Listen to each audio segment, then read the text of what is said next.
청춘 남녀가 서로 만나서 사귀다가 서로 사랑을 고백했다고 하십시다. 그리고 서로 상대의 사랑 고백을 받아들였습니다. 그런데 그 후부터 한쪽이 자기 사랑 고백과는 달리 상대방에게 혹은 억압, 폭행을 행사한다면 그의 사랑 고백이 참된 사랑 고백일 수 있겠습니까? 그 사람은 자기의 추악한 이기심을 사랑이라고 착각하는 사람이든가 아니면 의식적으로 거짓 사랑 고백을 통해서 뭔가 상대방의 것을 노리고 있는 사람임이 분명합니다. 우리말 사전은 사랑을 이렇게 풀이합니다. 어떤 사람이나 존재를 몹시 아끼고 귀중히 여기는 마음 또는 그런 일. 어떤 사람을 아끼고 귀중히 여기는 마음 그리고 일. 여러분, 일은 어떻게 하는 것입니까? 손발로 하는 겁니다. 일이라는 것은 활동이에요. 행함입니다. 그러니까 내가 누군가를 사랑하고 내 마음 속에 있는 사랑을 그 사람에게 고백했다면 그 사랑은 내 마음 속에만 담겨 있지 않습니다. 나의 모든 세포를 통해서 드러나기 마련입니다. 내가 누구를 사랑하면요, 그 사람을 바라보는 내 눈빛이 다른 사람을 바라보는 눈빛과는 다릅니다. 그 사람과 이야기할 때 내 얼굴 건축이 달라집니다. 내 걸음걸이가 달라집니다. 나 혼자서 길을 걸어가면서 희죽희죽 웃어요. 휘파람도 붑니다. 이처럼 사랑이라는 것은 마음속에만 담겨 있지 않고 우리 모든 세포를 통해서 밖으로 드러나기 때문입니다. 그래서 누가 사랑을 하면 그 주위 사람들이 금방 압니다. 너 요즘 사랑하지? 왜? 눈빛, 말투, 행동이 다 달라져 있는 걸 볼 수 있거든요. 여러분, 한 사람과 한 사람이 만나서 사랑을 하는 것도 이렇게 온 세포를 통해서 그 사랑이 다 드러난다면 하물며 인간이 하나님을 만난다고 하면 그 만남의 경험이 인간끼리의 사랑의 경험만 정도만큼만 되겠습니까? 독일계 미국 사람인 비교 종교학자 요하임 바흐는 인간이 절대자 하나님을 만나는 경험을 네 단어로 잘 표현했습니다. 첫째는 궁극성입니다. 인간이 하나님을 만난다는 것, 그 하나님은 모든 인간들 가운데에 가장 나은 존재가 아닙니다. 인간들 가운데에서 가장 표본이 되고 본받기 원하는 그런 상대가 아닙니다. 인간과는 본질적으로 다른 궁극적인 존재입니다. 절대자시죠. 피조물인 우리와는 다른 창조주시죠. 그러니까 그분을 만난다는 경험은 궁극적인 경험이라는 것입니다.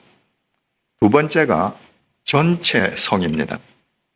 그 궁극적인 존재인 하나님을 만나는 이 경험은 인간의 어느 삶의 한 부분에만 국한되지 않는다는 거예요. 청춘 남녀가 정말 서로 사랑을 고백할 때 그 사랑은 나는 너를 사랑해 라는 입에만 국한되지 않지 않습니까? 눈빛, 얼굴, 건축, 걸어가는 걸음걸이 다 드러나기 마련이지 않습니까? 하나님을 만나는 그 경험은 인간의 모든 삶의 전반에 걸쳐서 영향을 미친다는 것입니다. 세 번째 단어가 강렬함입니다. 궁극적인 존재를 만나는 그 경험은 인간이 이 세상에서 어떤 사건 혹은 어떤 사람과 만나서 경험할 수 있는 모든 경험을 초월하는 경험. 이 세상의 것이나 사람으로서는 도저히 경험할 수 없는 강렬한 경험이라는 것입니다. 세상에서는 결코 경험할 수 없는 강렬한 경험, 그것이 하나님과의 만남이라는 것입니다. 네 번째 단어가 행동입니다. 하나님과의 만남은 궁극적인 만남이고 전체적인 만남이고 강렬한 만남이기 때문에 하나님과의 만남은 어떤 형태로든지 사람의 행동으로 드러난다는 것입니다. 나는 하나님을 만났어 라고 말을 하는데 그 사람의 행동으로 하나님을 만난 것이 드러나지 않으면 그 사람은 하나님을 만난 것이 아니라는 말입니다. 저는 이 요하임 바흐라는 사람이 정말 절대자 하나님을 만난 경험이 있는 사람이라고 저는 봅니다. 제가 1984년 8월 2일 새벽 2시에 하나님께서 당신의 존재를 제게 각인시켜 주셨을 때 하나님께서는 제가 어머니의 모태에 있을 때부터 저와 함께 하셨습니다. 저를 떠나신 적이 없었습니다. 그런데 저는 하나님을 등지고 살았습니다. 모태 신앙인으로 태어났지만 썬데이 크리스천으로 살았습니다. 주중에는 술독에 빠져서 살았습니다. 허랑방탕하게 살았습니다. 그날 새벽에 하나님께서 제쳐라 하고 당신이 나와 함께하고 계심을 내 심령 속에 각인시켜 주셨습니다. 그 경험은 궁극적인 경험이었습니다. 그 경험은 제 삶의 전체를 압도하는 경험이었습니다. 그 경험이 얼마나 강렬한 경험이었던지 1984년 8월 2일 새벽 2시를 기점으로 제 인생은 BC와 AD가 갈라졌습니다. 그 이전에 저는 썬데이 크리스천이고 술독에 빠져 살았고 도박하고 이 세상에서 타락하는 사람이 하는 모든 것을 다 하면서 살았지만 그날 하나님과 만난 이후에 그 만남의 강렬함이 저로 하여금 그 모든 것을 청산하게 하셨습니다. 제 의지가 아니었습니다.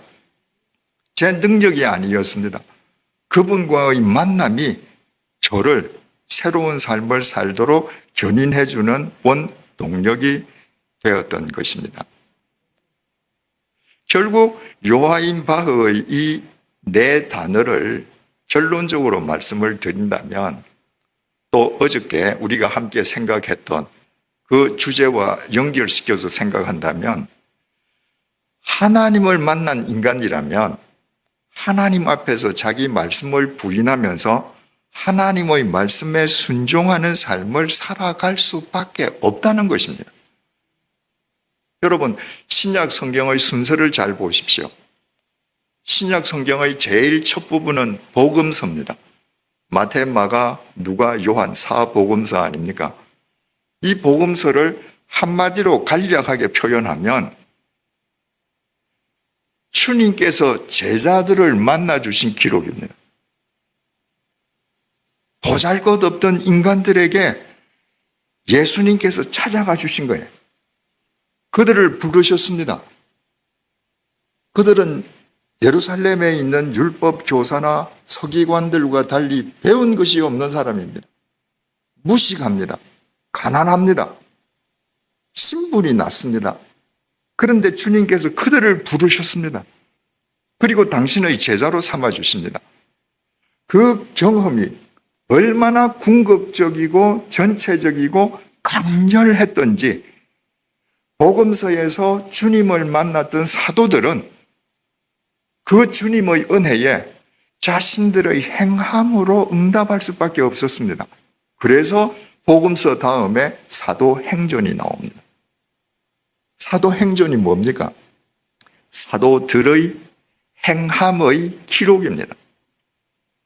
주님을 만난 사람들, 그 주님을 만난 그 경험이 얼마나 궁극적이고 전체적이고 강렬했던지 그들이 생업으로 삼던 배와 그물을 던져두고 자기를 부인하면서 주님을 쫓아 살던 그 행함의 기록이 바로 사도행전인 것입니다.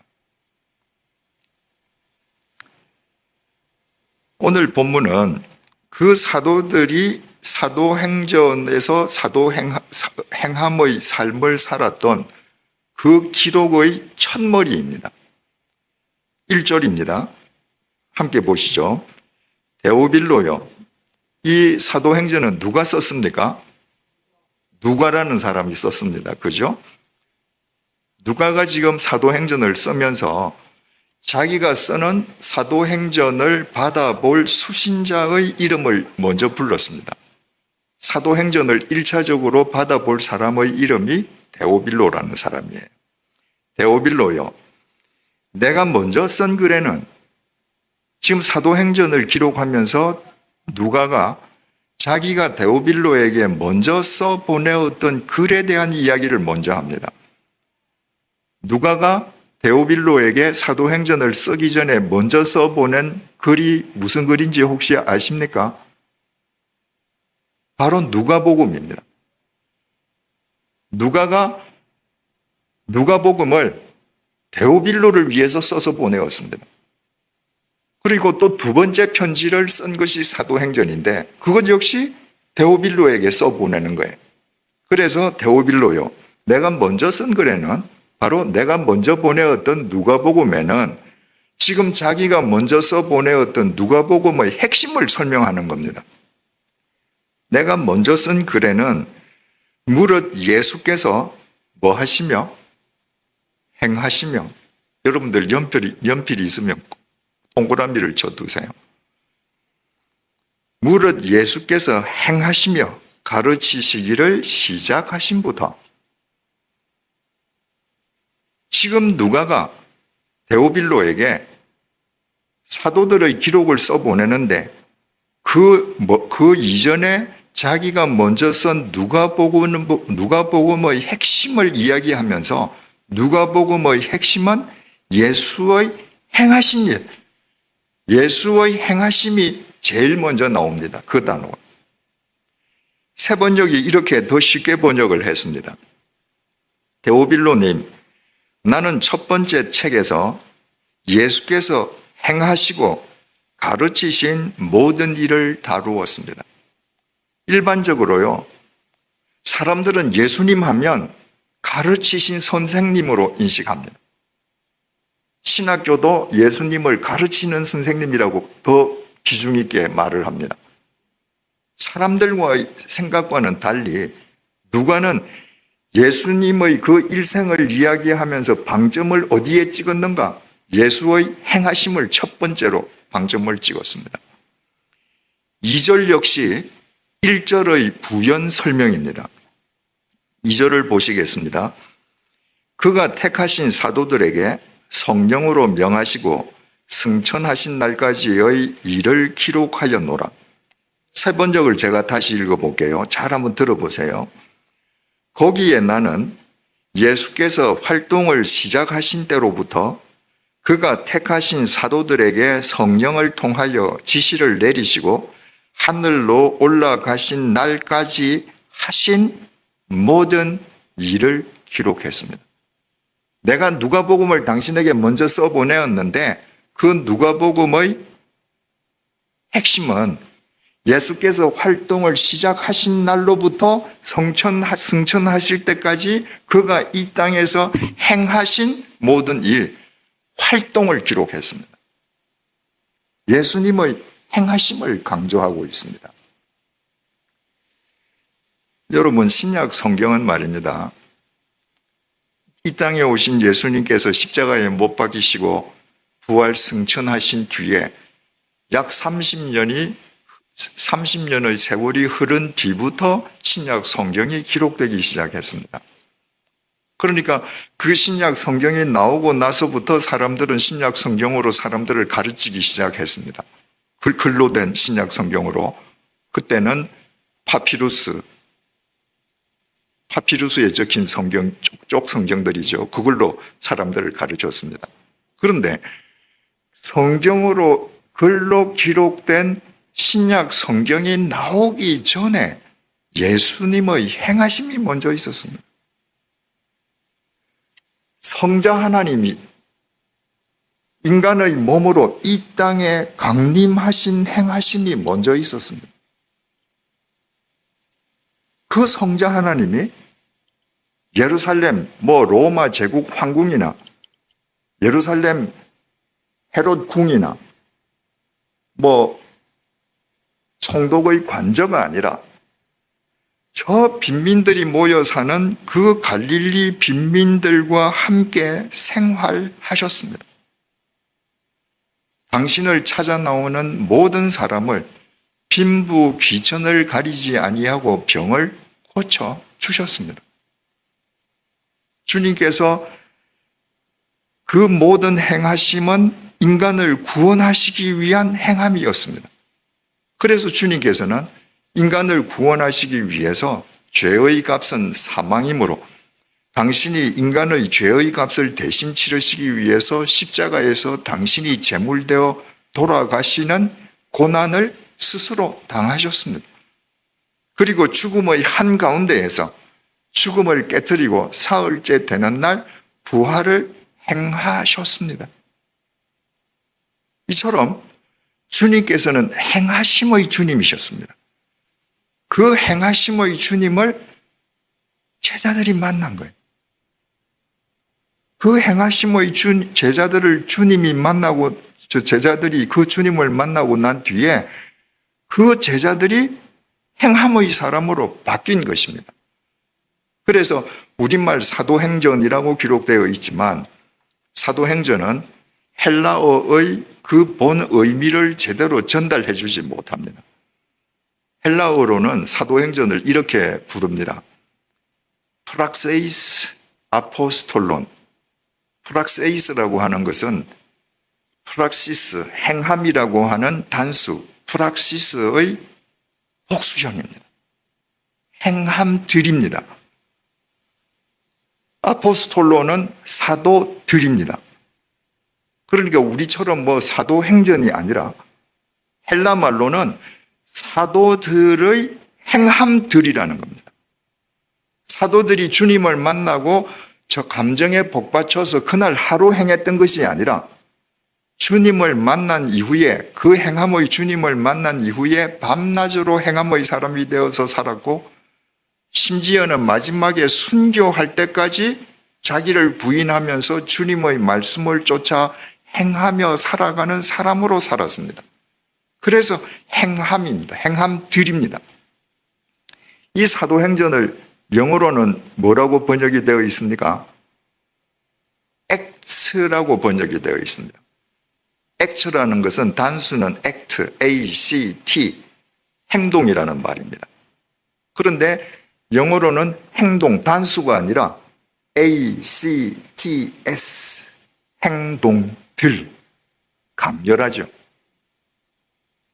예수의 행하심을 그 만난 그 제자들이 어떻게 행했는가, 그 제자들의 행함을 보여주는 책이 사도행전이라는 것입니다.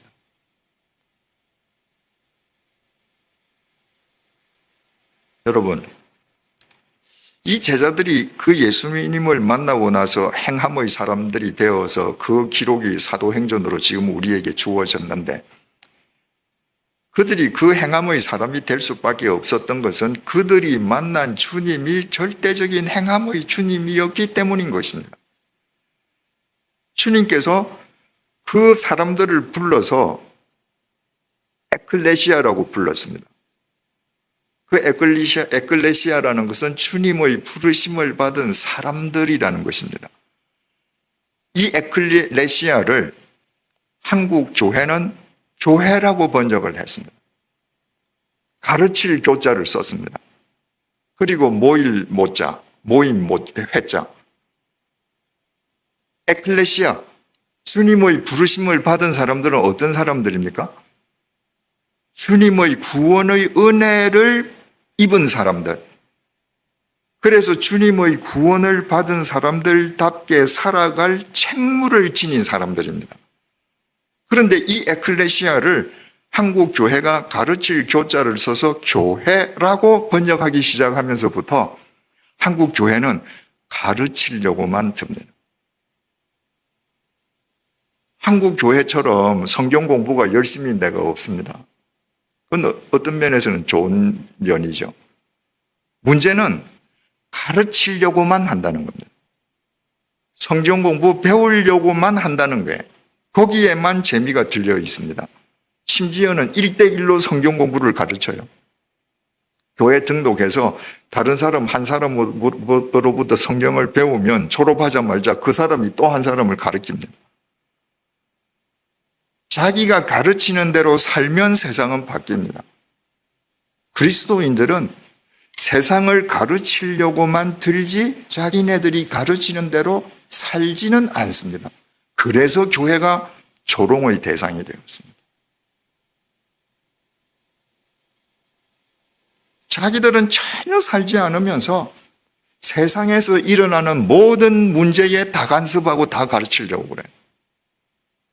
그들의 삶을 들여다보면 그들은 그대로 살지 않습니다. 왜? 그들은 교회 사람들이거든요. 그래서 저는 에클레시아를 교회라고 번역한 것이 잘못된 번역이다. 이제 앞으로 한국 교회는 에클레시아를 교회가 아니라 행회라고 번역해야 한다. 행하는 사람들의 모임. 행함이 구원의 조건이 아니라 우리는 믿음으로 구원받았지 않습니까? 그렇게 행함은 구원의 조건이 아닙니다. 그런데 내가 믿음으로 구원받았다면 그 믿음이 진짜라면 그리고 내가 구원받은 그 구원이 진짜라면 내가 구원받은 사람처럼 살아야 되잖아요. 그게 행함입니다. 내 행함이 구원의 조건이어서가 아니라 내가 믿음으로 구원을 받은 사람이기 때문에 구원받은 사람답게 살아갈 책무를 다하는 거예요. 우리가 하나님을 믿는다 할 때 믿다라는 동사를 헬라말로 피스티오라고 합니다. 근데 그 피스티오라고 하는 그 동사는 말이죠. 우리말 믿다라는 동사와는 전혀 다른 두 가지 의미를 가지고 있습니다. 첫째는요, 신실하다는 겁니다. 헬라 성경에서 여러분들이 믿음이라는 단어가 나올 때 이해가 잘 안 되는 거, 그거는 신실이라고 단어를 대입해서 바꾸어서 읽으면 이해가 다 될 겁니다. 믿는 대로 기도하면 다 받으리라? 기도회 할 때마다 그 성경 구절을 놓고 기도하지 않습니까? 믿는 대로 여러분들 기도하니까 다 받아집니까? 아닙니다. 믿는 대로 거기에다가 신실을 넣어보세요. 네가 신실해지고 기도하면 다 받으리라. 믿는 대로 기도하면 다 받으리라 할 때는 주여 내가 지금 이거 하고 싶은데 이거 해주실 줄로 믿습니다라고 기도합니다. 신실해지고 기도해 보세요. 신실한 사람은 헛것을 구하지 않습니다. 신실한 사람은 자기 욕망을 구하지 않습니다. 신실한 사람은 하나님 앞에서 자기를 부인하기 위해서 기도합니다. 신실한 사람은 하나님의 말씀대로 살기 위해서 기도합니다. 그 기도가 왜 안 이루어지겠습니까? 그러니까 헬라어 피스티오라는 단어가 믿다는 의미와 동시에 신실하다는 의미를 가지고 있다는 것은 헬라 말로 믿는다는 것은 곧 신실해지는 행동을 의미한다는 겁니다. 추상적인 고백이 아닙니다. 두 번째로 피스티오라고 하는 단어는 입증하다는 뜻을 가지고 있습니다. 내가 믿는다면 내가 믿는 것을 내 스스로 입증하는 것이 믿음입니다. 십자가에 달리신 주 예수 그리스도가 내 생의 구원주라고 내가 믿는다면 저분만이 내 인생의 주인이시라고 믿는다면 내가 입으로 믿는다고 고백한 그 믿음은 내 삶으로 입증이 되어야 되는 거예요. 그게 믿음인 것입니다. 그래서 교회는 행회가 되어야 합니다. 입으로 고백하는 사람들이 모인 곳이 아니라 내가 주님을 내 주인이라고 고백한 대로 신실하게 행하면서 살고 그 주님의 말씀을 따라서 행하면서 사는 사람들의 모임이 행회가 되어야 되는 거예요. 여러분, 그러면 교회가 오늘날처럼 세상으로부터 지탄의 대상이 되겠습니까? 행회가 된다면 어제도 말씀드렸듯이 크고 작음에 상관없이 행회가 있는 곳에는 하나님의 생명이 강물처럼 흘러내릴 것입니다. 우리 누가복음 10장 25절에서 37절을 한번 같이 찾아보실까요? 누가복음 10장 25절에서 37절 말씀입니다.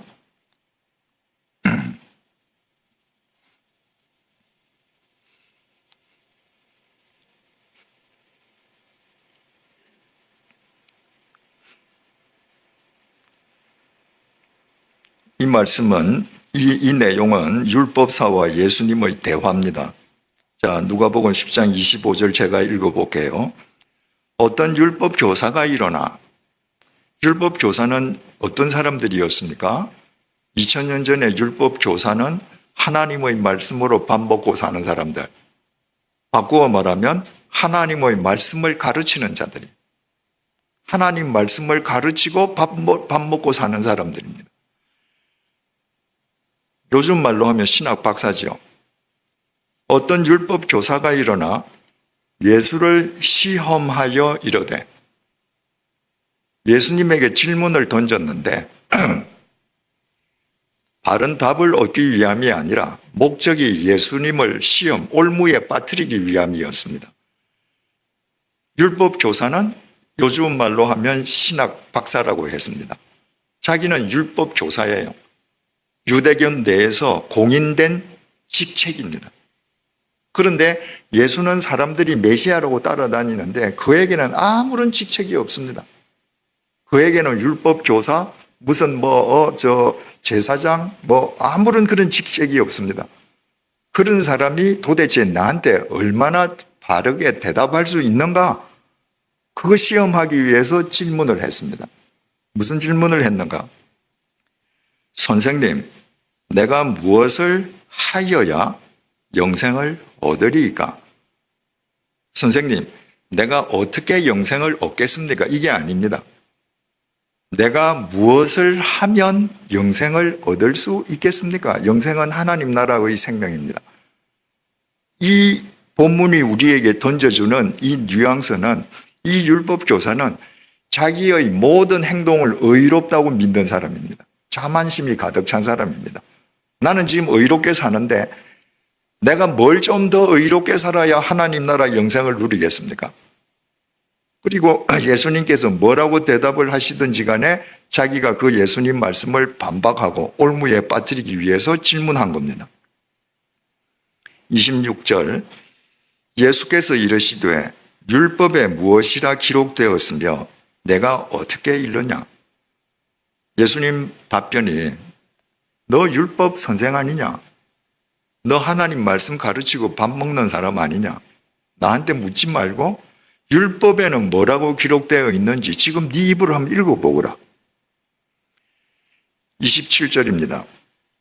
대답하여 이르되 내 마음을 다하며 목숨을 다하며 힘을 다하며 뜻을 다하여 주 너의 하나님을 사랑하고. 지금 이 율법 교사가 읽은 이 부분은 신명기 6장 5절입니다. 율법 교사니까 율법을 달달 외우고 있거든요. 그게 신명기 6장 5절을 외웠습니다. 또한 내 이웃을 내 자신과 같이 사랑하라 하였나이다. 이건 레위기 19장 18절 말씀입니다.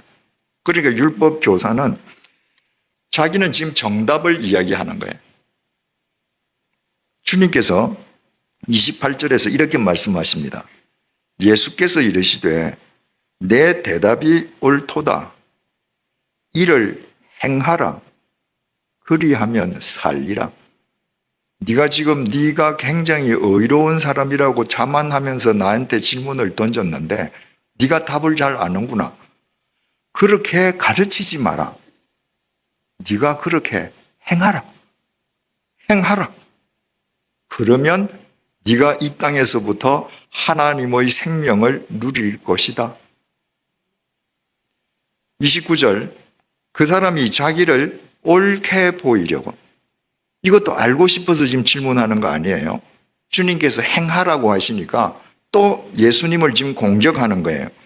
그 사람이 자기를 옳게 보이려고 예수께 여짜오되 그러면 내 이웃이 누구오니까? 이웃을 사랑하기를 행하라고 하시는데 도대체 내 이웃이 누굽니까? 자기를 옳게 보이려고. 이 사람의 질문의 근저에는 예수님께서 대답하실 때 이웃이 누굽니까? 그러면 네 옆집 사람, 네하고 지금 길 같이 걸어가는 네 옆에 사람, 뭐 이렇게 유대인들이 생각하는 식으로 대답하리라고 생각하신 겁니다. 그러니까 주님께서 그렇게 대답하시면 주님, 나 그런 이웃 지금 다 사랑하고 있습니다. 이렇게 대답하기 위해서 옳게 보이려고 내 이웃이 도대체 누구란 말입니까? 그런데 예수님께서 이 율법 교사가 상상치도 못한 답변을 하셨습니다. 30절입니다. 예수께서 대답하여 이르시되 어떤 사람이 예루살렘에서 여리고로 내려가다가 강도를 만나매 예루살렘에서 여리고로 내려가기 위해서는 유대 광야를 지나야 합니다. 유대 광야는 그냥 평평한 평원이 아닙니다. 그 나무도 없고 풀도 없는 그런 맨 흙만 있는 곳인데 민둥산들이 계속 이어집니다. 그 속에는 동굴도 있습니다. 그러니까 이런 민둥산 뒤에나 동굴 속에 강도들이 숨어 있습니다. 그래서 그 유대 광야를 지나가면 많은 사람들이 강도의 습격을 받았습니다. 이 행인도 그 유대 광야를 지나가다가 지금 강도를 맞은 것입니다. 강도들이 그 옷을 벗기고 때려 거의 죽인 것을 버리고 갔더라. 2000년 전에는 옷이 재산이었습니다. 그 이스라엘 사람들은 통짜 옷 입지 않습니까? 그러니까 대부분의 성인이 되고 나서 통짜 옷을 하나를 마련하면 죽을 때까지 그 옷을 입는 사람들이 대부분이었습니다. 그런데 새 옷을 마련한다거나 또 그 위에 겉옷을 마련한다거나 이건 엄청난 돈이 필요한 거예요. 그래서 그게 재산입니다. 그래서 구약 성경을 보면 옷을 맡기고 전당 삼아서 돈을 빌리지 않습니까? 이게 재산이거든요. 아마 이 행위는 새 옷을 입고 있었나 봅니다. 그러니까 이 강도들이 이 행인의 물품은 물론이고 입고 있던 그 새 옷까지 몽땅 다 빼앗았습니다. 그러니까 지금 이 강도 만난 사람은 벌거숭이가 되어서 맞고 거의 죽은 것을 버리고 갔더라. 그러니까 맞았으니까 여기저기 터지고 피투성이가 되어 있겠죠. 31절 마침 한 제사장이 그 길로 내려가다가 그를 보고 피하여 지나가고. 제사장이 누굽니까? 이 사람도 하나님 말씀으로 밥 먹고 사는 사람이에요. 이 사람도 사람들 앞에서는 하나님의 율법 가르치는 사람입니다. 얼마나 거룩하게 가르치겠습니까? 이 사람이 그 피투성이가 된 그 행인을 보고 행하긴 행했는데 무엇을 행했는가 보고 고개를 돌리고 피해 갔습니다. 32절 또 이와 같이 한 레위인도 그곳에 이르러 그를 보고 피하여 지나가되. 레위인도 하나님 말씀으로 밥 먹고 사는 사람이에요. 이 사람도 피투성이가 된 그 행인을 보고 무엇을 행했는가? 돌아서 피해 갔습니다. 제사장이나 레위인이나 율법사나 하나님 말씀으로 밥 먹고 사는 사람 똑같잖아요. 그게 지금 예수님께서 제사장과 레위인을 빗대어서 율법 교사 얘기를 하는 겁니다. 너 살다가 이런 경우 당했지? 너 살다가 이럴 때 피해갔지? 율법 교사 또 제사장 레위인이 하나님 말씀으로 밥 먹고 살면서도 왜 피투성이가 된 사람을 보고 그냥 피해서 못 본 척하고 지나가는가? 그 사람은 내가 사랑할 이웃이 아닌 거예요. 그 사람들한테 이웃은 give and take 상대입니다. 내가 1원 주면 나한테 1원 주는 사람. 아니, 내가 1원 주는데 나한테 10원 주는 사람이면 더 좋은 이웃이에요. 그런데 이 상대는 내가 1원을 줘봐야 나한테 10전도 갚을 수 있는 상대가 아닙니다. 이웃이 아닌 거죠. 그러니까 못 본 척하고 가버린 겁니다. 33절, 어떤 사마리아 사람은 주전 722년에 북왕국이 바벨로니아, 아시리아 제국에 망했습니다. 멸망당했습니다. 그래서 아시리아 제국이 이 북이스라엘 땅에 살던 이 유대인들, 이스라엘 백성들의 그 종족을 말살하기 위해서 여러 지역에서 인종을 불러다가 피를 쏟게 했습니다. 그러니까 유대인들은 전부 하나님의 선민의식으로 순혈주의 사상에 젖어 있는 사람 아닙니까? 그런데 사마리아 사람이 바로 그 아시리아 제국에 의해서 이 민족과 피를 썼던 민족이거든요. 그러니까 저건 인간이 아닌 겁니다. 짐승으로 보는 대상이에요. 그 사마리아 사람이 그냥 놀러 가다가가 아닙니다. 여행하는 중 거기 이르러. 여행이니까 분명히 목적이 있는 겁니다. 어떤 목적을 가지고 지나가다가 이 피투성이가 된 사람을 보았습니다. 그를 보고 불쌍히 여겨. 이 사마리아 사람은 유대인들이 하나님의 말씀도 모르고 피가 이방인의 피가 섞였다고 짐승이라고 여기는데 이 짐승처럼 여김을 받는 사마리아 사람은 피투성이가 된 사람을 불쌍히 여겼습니다. 이 사람은 그 피투성이가 된 사람을 내 이웃이라고 생각한 겁니다.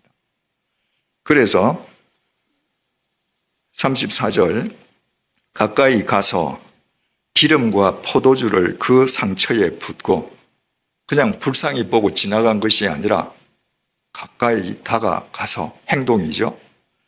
그 상처에 기름과 포도주를 부어주고, 당시에는 포도주와 기름을 붓는 게 응급 조치 일환이었거든요.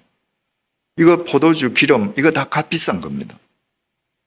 내 값비싼 것을 내가 보상을 되받을 수 없는 상대를 위해서 내가 낭비하는 겁니다. 왜? 사랑은 낭비니까. 부모가 자식을 사랑하는 게 다 낭비거든요.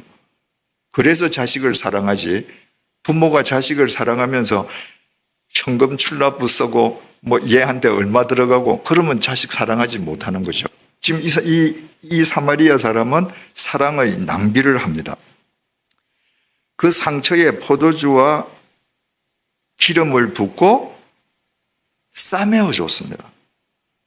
여러분, 싸매어 주려면 뭐가 있어야 합니까? 천이 있어야 합니다. 이 여행 가는 행인이 무슨 옛날식의 무슨 상처를 싸매기 위한 붕대를 들고 다니겠습니까? 아니죠. 무엇인지는 모르지만 자기 옷이든 무엇이든 자기가 지니고 있는 천 중의 일부를 찢어서 싸매어 줬습니다.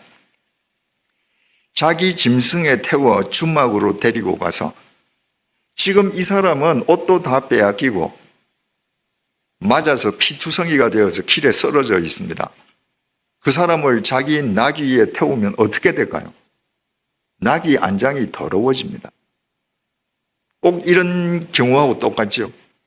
새 자동차를 타고 지나가다가 어떤 사람이 보니까 피투성이가 되어서 행인이 있는데, 워낙 이 사람이 지금 생명이 경각에 달려 있으니까 그 피투성이가 된 사람을 자기 새 자동차에 실는 거하고 똑같습니다. 자동차에 실으면 시트가 다 핏자국에 다 더러워지는데요. 자기 주막으로 데리고 가서 돌보아 주니라.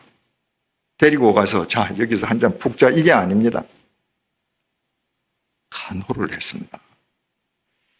여기 34절에 나와 있는 여기에서만 이 사람의 행함의 동사를 보세요. 가서 붓고 싸매고 태워 데리고 가서 돌보아 주니라. 이 사람은 행함의 사람입니다. 35절, 그 이튿날 그가 주막 주인에게 데나리온 2를 내어주며 이르되 이 사람을 돌보아 주라. 비용이 더 들면 내가 돌아올 때에 갚으리라 하였으니. 다음날 아침이 되었는데 이 사람이 지금 목적이 있어서 여행하는 중에 이 피해자를 데리고 주막에 가서 돌봐주고 했으니까 한 반나절이 없어지지 않았습니까? 이튿날 아침에 자기 목적지를 향해 가면서 주막 주인에게 2데나리온, 1데나리온이 근로자 하루분 임금이죠. 그러니까 이틀분 임금을 주면서 이 사람 좀 잘 치료해 주세요. 그리고 내가 목적지에 가서 출장 갔다가 돌아오는 길에 혹시 추가 비용이 들었으면 내가 그때 다 갚아 드릴게요. 여러분, 이 사마리아 사람이 참 위대하지만 이 사마리아 사람이 한 행동 중에서 가장 위대한 행동은 이튿날 아침인데 마음이 안 변했다는 거예요. 우리는 오늘 어떤 사람을 보고 정말 불쌍히 여겨서 뭔가를 할 수 있습니다. 자고 일어나면 마음이 냉랭해집니다. 그 다음 날에는 하고 싶지 않아요. 이 사람은 그 사람을 보고 불쌍히 여겨서 자기 포도주와 기름을 붓고 자기 천을 찢어서 싸매고 자기 나귀에 태워서 나귀 안장이 다 더러워지는데 주막에 데리고 가서 돌보아 주고도 이튿날 아침이 되어서 내가 지금 무슨 짓 하지? 내 출장 가야 하는 사람이 내 지금 정신 나간다. 그게 아니고 이튿날이 되어서도 이 강도 만난 사람을 불쌍히 여기는 마음이 그대로 지속되었습니다. 여러분, 그리스도인이 인심을 쓰는 경우가 많습니다. 사랑은 인심이 아닙니다. 인심과 사랑의 차이가 어디에서 드러나는지 압니까? 사랑은 지속성에 있습니다. 인심은 단발성이에요.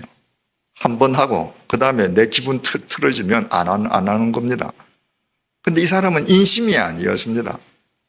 정말 사랑이었기에 자기가 할 수 있는 모든 행함을 다 했습니다. 36절 예수님께서 율법 조사에게 묻습니다. 내 생각에는 이 세 사람 중에서 누가 강도 만난 자의 이웃이 되겠느냐? 그게 율법 조사가 자기를 옳게 보이려고 내 이웃이 누굽니까라고 물을 때 예수님께서 이런 이웃의 경우를 대시라고는 상상도 못한 거예요. 이 이야기를 하시고 자, 너 들어봐라. 이 이야기 속에 제사장 나오지, 레위인 나오지, 사마리아인 나오지. 이 세 사람 중에서 이 강도 만난 사람 중의 이웃이 누구냐? 이건 뭐 삼척 정도라도 정답을 이야기할 수 있지 않습니까? 37절 이르되 자비를 베푼 자니이다. 여러분, 이 단락을 쭉 읽으면요, 앞에서 이 사람이 예수님을 시험하려고 어떻게 하여야 하나님 영생을 얻을 수 있습니까?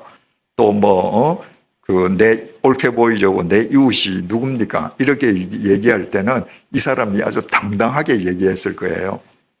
그런데 예수님께서 선한 사마리아 사람의 비유를 이야기하시고 이 세 사람 중에 누가 강도 만난 자의 이웃이냐 할 때 이르되 자비를 베푼 자니이다 할 때는 기어 들어가는 목소리로 얘기했을 겁니다. 자비를 베푼 사람입니다. 그러니까요, 예수님께서 이렇게 말씀하십니다. 예수께서 이르시되 가서 너도 이와 같이 하라. 하라에 공표하십시오. 이와 같이 하라 하십니다. 예수님께서 이 이야기를 하시고 율법 교사한테 너 이제 알았지? 앞으로 이웃이 누구냐고 가르칠 때 이웃은 이런 사람이 이웃이라고 가르쳐라. 그렇게 말씀하신 게 아닙니다. 너 율법 교사지? 하나님 말씀은 가르치는 사람이지? 너부터 이렇게 하라.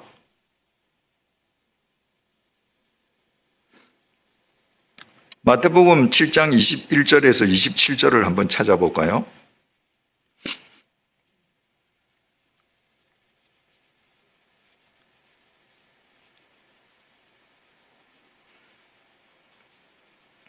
마태복음 7장 21절에서 27절. 이 단락은 예수님의 산상수훈의 마지막 결론입니다. 여러분들께서 잘 아시겠지만 그 산상수훈은 예수님께서 이 땅에 오셔서 행하신 설교 전문이 기록된 첫 번째 설교문입니다.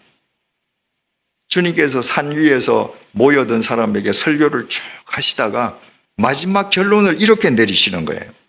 21절, 나더러 주여 주여 하는 자마다 다 천국에 들어갈 것이 아니요 다만 하늘에 계신 내 아버지의 뜻대로 행하는 자라야 들어가리라. 행하는 공평하십시다.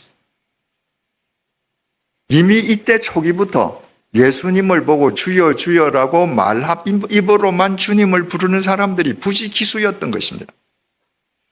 너희들이 입으로 나를 부른다고 천국에 들어가는 거 절대 아니야.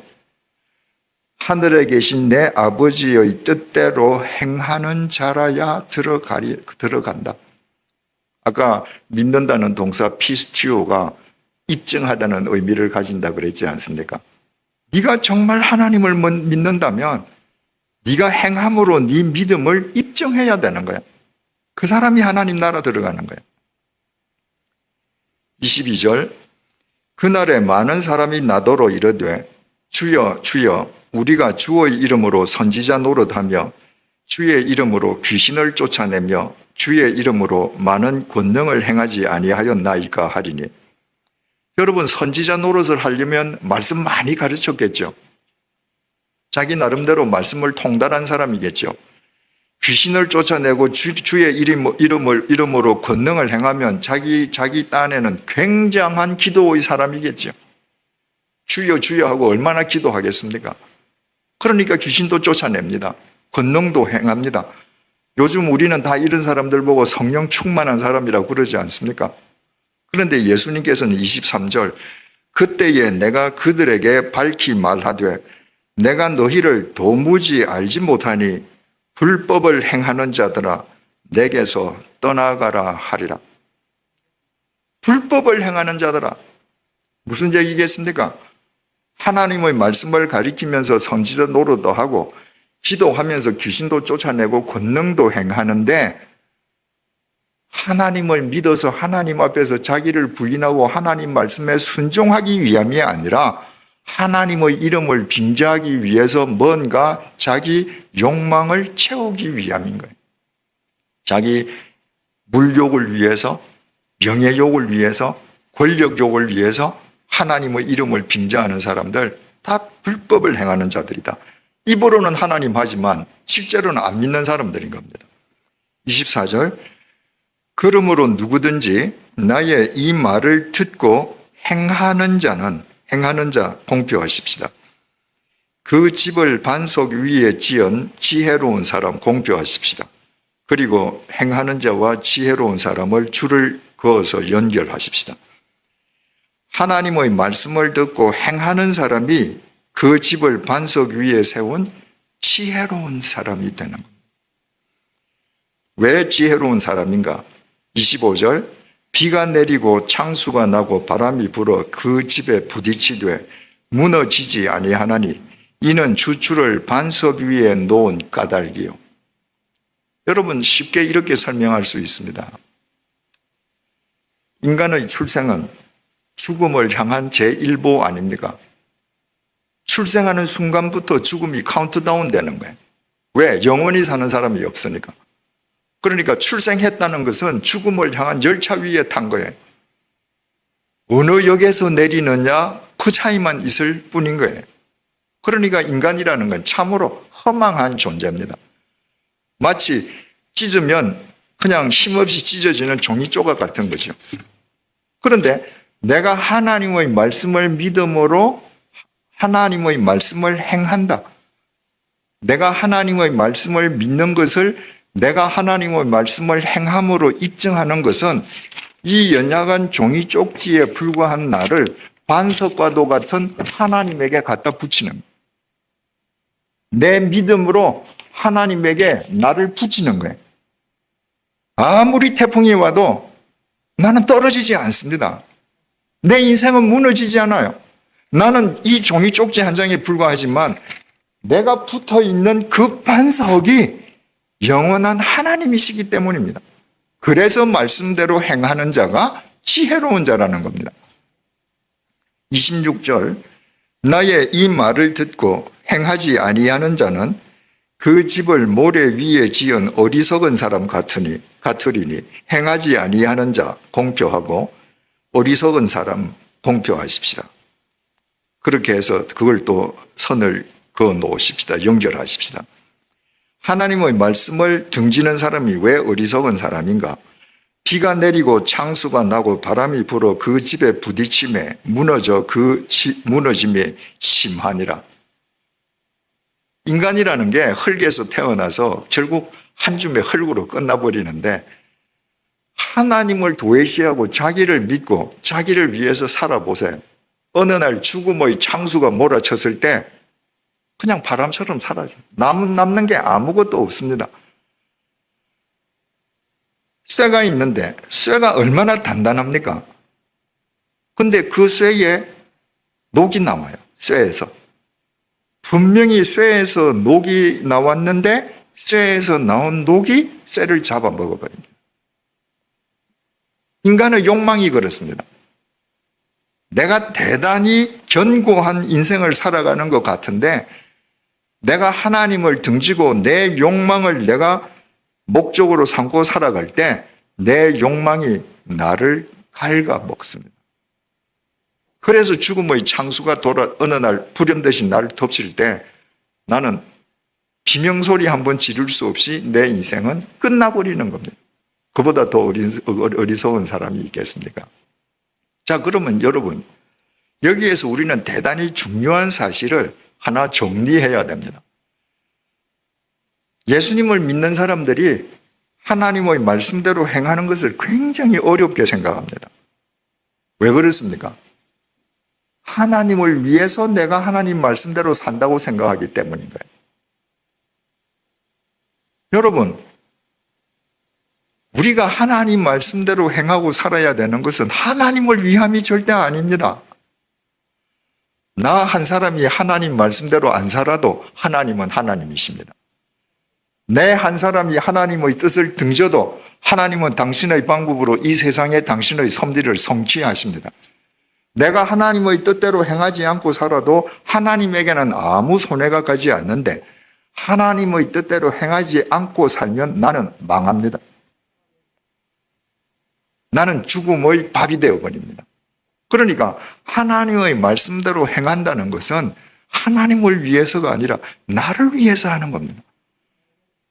나 자신을 위해서 하나님의 말씀을 행해야 된다는 것을 아는 순간부터 하나님의 말씀은 힘이 되지 않습니다. 요한 1서 5장 3절 말씀입니다. 들어보십시오. 하나님을 사랑하는 것은 이것이니 우리가 그의 계명을 지키는 것이다. 계명을 지킨다는 게 뭡니까? 행한다는 것이죠. 나의 삶, 나의 행동으로 이 계명이 훼손되지 않도록 지킨다는 거예요. 하나님을 사랑한다는 게 뭔가? 입으로 고백하는 건가? 아니야. 그 하나님의 계명, 말씀을 지키는 거야. 행하는 거야. 그의 계명들은 무거운 것이 아니로다. 왜 지금까지 하나님의 계명이 무거웠는가? 하나님을 위해서 살아드린다고 생각하니까 무거웠죠. 이 계명대로 사는 것이 내 인생을 위함이야. 내 인생을 영원에 접붙이는 길이야. 그걸 알면 하나님의 말씀대로 사는 건 무거운 일이 아니라는 거예요. 여러분, 여러분들 가운데에도 돈을 주고 헬스클럽 가서 운동하시는 분들이 계실 거예요. 왜 돈 들여서, 시간 들여서 헬스클럽 가서 그 무거운 기구 들고 왜 합니까? 그게 나한테 유익하기 때문에. 그런데 우리 옆집에 있는 아저씨가 말입니다. 어느 날 나를 찾아와서 내가 지금 암에 걸려서 내가 지금 꼼짝을 못 하는데 의사 선생님이 나더러 운동을 해야 된다고 하는데 나는 운동을 하지 못하니까 당신이 나 대신 운동 좀 해줘라. 당신이 운동하면 내가 그래도 좀 힘이 내가 오를 것 같아. 여러분, 옆집 아저씨를 위해서 내가 가서 운동을 해보세요. 그 역기가 무거워서 들어지겠습니까? 내 근육이 생기니까 그거 드는 겁니다. 하나님의 말씀이 이와 똑같은 거예요. 요한복음 14장 21절입니다. 나의 계명을 지키는 자라야 나를 사랑하는 자니. 주님의 말씀입니다. 나 사랑한다고 입으로 고백하지 마라. 내 계명, 내 말씀, 내 로고스를 지키는 자가 나를 사랑하는 자야. 주님을 사랑하는 것은 입으로 하는 것이 아니라 삶으로 하는 것이라는 겁니다. 나의 계명을 지키는 자라야 나를 사랑하는 자니, 나를 사랑하는 자는 내 아버지께 사랑을 받을 것이요 나도 그를 사랑하여 그에게 나를 나타내리라. 자, 보세요. 나의 계명을 지키는 것은 로고스 예수 그리스도 나를 사랑하는 것이야. 그런데 나를 사랑하는 것은 내 아버지를 사랑하는 것이야. 그리고 내 계명을 지키면 나도 그에게 나를 나타낼 거야.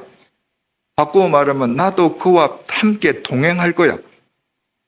여기에서도 하나님의 말씀을 지키고 살아가는 것은 예수님이나 하나님을 위해서가 아니라 내 자신을 위함이라는 것을 주님께서 일깨워 주시는 거예요. 네가 정말 하나님을 사랑하고 싶니? 내 말을 지켜. 네가 정말 나와 동행하고 싶니? 내 말을 지켜. 그러면 네가 의식하든 하지 않든 네 삶 가운데에 나는 항상 너와 함께 있어. 이처럼 하나님을 사랑함으로 하나님의 사랑을 입는다. 그래서 행함의 사람이 되어야 된다는 것을 오늘의 본문인 사도행전 1장 1절이 강조해주고 있습니다. 1장 1절을 다시 보시겠습니다. 데오빌로요. 아까도 말씀드렸죠. 이 데오빌로는 사도행전을 받는 사람 이름입니다. 내가 먼저 쓴 글에는 누가복음에는 무릇 예수께서 행하시며 가르치시기를 시작하신부터 내가 너한테 먼저 써보내 어떤 누가복음의 핵심은 이런 거였었어. 이러고 보내지 않습니까? 그런데 이 누가가 이 데오빌로에게 누가복음을 써보낼 때 자기가 데오빌로에게 누가복음을 쓰게 된 경위를 이렇게 설명합니다. 누가복음 1장 1절에서 4절을 들어보십시오. 우리 중에 이루어진 사실에 대하여 처음부터 목격자와 말씀의 일꾼된 자들이 전하여 준 그대로 내력을 저술하려고 붓을 든 사람이 많은지라. 예수께서 이 땅에 오셔서 행하신 모든 일을 본 목격자들이 그분이 행하신 것을 저술하는 사람들이 많았다는 거예요. 그래서 그 모든 일을 근원부터 자세히 미루어 살핀 나도 데오빌로 각하에게 차례대로 써보내는 것이 좋은 줄 알았노니 이는 각하가 알고 있는 바를 더 확실하게 알게 하려 함이로라. 세상에 떠도는 예수님에 관한 이야기를 데오빌로 당신이 더 확실하게 알 수 있게끔 하기 위해서 내가 이 복음서를 써보냅니다. 이렇게 기록했습니다. 그런데 사도행전 1장에 나온 데오빌로하고 누가복음 첫 단락에 나온 데오빌로하고 차이가 있습니다. 어떤 차이가 있나요? 사도행전 1장 후에 쓴 편지에는 데오빌로 이름만 나와 있습니다. 누가복음에서 데오빌로에게 첫 번째 편지를 써보낼 때는 데오빌로 각하라고 했습니다. 데오빌로 각하에게 차례대로 써보내는 것이 좋은 줄 알았노니 이는 각하가 알고 있는 바를 더 확실하게 하려 함이로다. 이 각하라고 번역된 헬라어 크라티스토스는 로마 제국 시스템에서 총독 이상의 고위 관리에게만 적용되는 호칭이었습니다. 일반인에게는 적용이 안 되는 호칭입니다. 그래서 신약 성경에서 이 각하라고 불리움을 받은 사람은 누가복음에서 데오빌로를 빼고 나면 사도행전에서 벨릭스 총독, 그 다음에 베스도 총독 두 사람을 향해서 사람들이 각하라고 불렀습니다. 그러니까 누가가 누가복음을 처음 데오빌로에게 써보낼 때 누가는 감히 범접할 수 없는 최고위 관리였습니다. 그래서 누가가 예의를 다 갖추어서 데오빌로 각하라고 불렀습니다. 그런데 누가가 데오빌로에게 두 번째 편지를 쓸 때는 누가가 각하를 뺐습니다. 데오빌로여 이름만 불렀습니다. 이게 무슨 의미겠습니까? 누가가 직업은 의사였다 할지라도 로마 제국 시스템 하에서는 평민입니다. 평민이 자기 임의대로 총독을 빼고 각하를 빼고 이름만을 부르는 일은 있을 수 없습니다. 누가가 써준 누가복음서를 읽고 예수를 영접하게 된 데오빌로 각하가 예수님의 행하심을 모두 보고서 예수님의 행하심을 따라서 자기 손으로 계급장을 내려놓고 형제 자매를 만난 것입니다. 여러분 형제 자매들 앞으로 나보고 각하라 하지 마세요. 나 그냥 데오빌로라고 부르세요. 여러분 빌립보서 2장 5절에서 8절입니다. 너희 안에 이 마음을 품어라. 명령형입니다. 너희 안에 이 마음을 품어라. 바꾸어 말하면 너희 안에 이 마음을 품고 행하면서 살아라. 곧 그리스도 예수의 마음이니 그는 근본 하나님의 본체시나 하나님과 동등됨을 취할 것으로 여기지 아니하시고 오히려 자기를 비워 종의 형체를 가지사 사람들과 같이 되셨고 하나님의 모양으로 나타나사 자기를 낮추시고 죽기까지 복종하셨으니 곧 십자가에 죽으심이라. 예수님께서 하나님과 본체가 같으심에도 불구하고 인간들 자기를 낮추어서 인간들 너희들하고 같아지셨고 너희들을 살리기 위해서 십자가에 못 박혀서 돌아가셨느니라. 이 마음을 너희들에게 이 주님의 이 마음을 너희들이 품고 살아라. 이 예수님을 데오빌로가 만난 거예요. 이 예수님을 만난 데오빌로가 믿음의 형제 자매들에게 각하 소리를 듣겠습니까? 여전히 밖에서는 각하지만 예배당 안에 들어와서 자기 스스로 계급장을 떼고 거기에 있는 사람들과 같이 자기를 낮춘 겁니다. 형제 자매들, 나를 데오빌로 형제로 불러주십시오. 그래서 누가가 그를 두 번째 편지에서는 데오빌로요라고 불렀던 것입니다. 데오필로, 이름이 두 단어가 합쳐진 겁니다. 데오는 테오스 하나님입니다. 필로는 친구라는 뜻도 있지만 사랑이라는 거예요. 그게 데오필로라는 이름은 하나님을 사랑하는 사람. 두 번째 뜻, 하나님의 사랑을 입은 사람. 두 뜻이 다 됩니다. 그러니까 이 데오빌로는 하나님을 사랑함으로 하나님의 사랑을 입은 사람이에요. 그 사람의 이름이 사도행전 1장 첫머리에 딱 박혔습니다. 하나님의 말씀을 따라 행하면서 하나님을 사랑하면 하나님의 사랑을 입는 데오빌로가 된다. 너희들도 다 이렇게 살아라. 그 말입니다. 프랑스 말로 하나님의 말씀대로 살아간다. 우리는 하나님의 말씀대로 살아간다. 이 조금 추상적이죠. 그런데 프랑스 말은 이 말을 아주 구체적으로 표현합니다.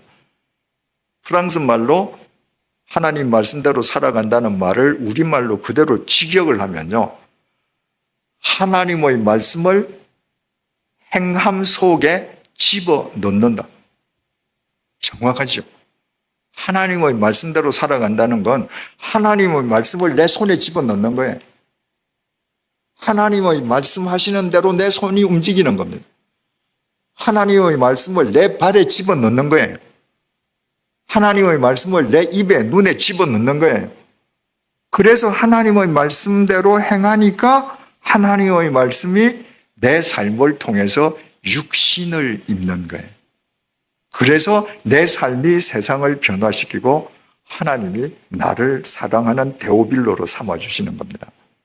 사랑하는 교우 여러분,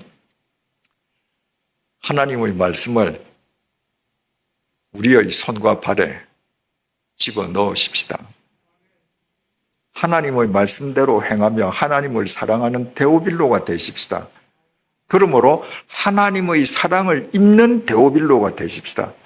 그때부터 하나님께서는 울산 더함교회를 이 세상을 맑고 밝히시는 당신의 행회로 사용하실 것입니다. 기도하시겠습니다.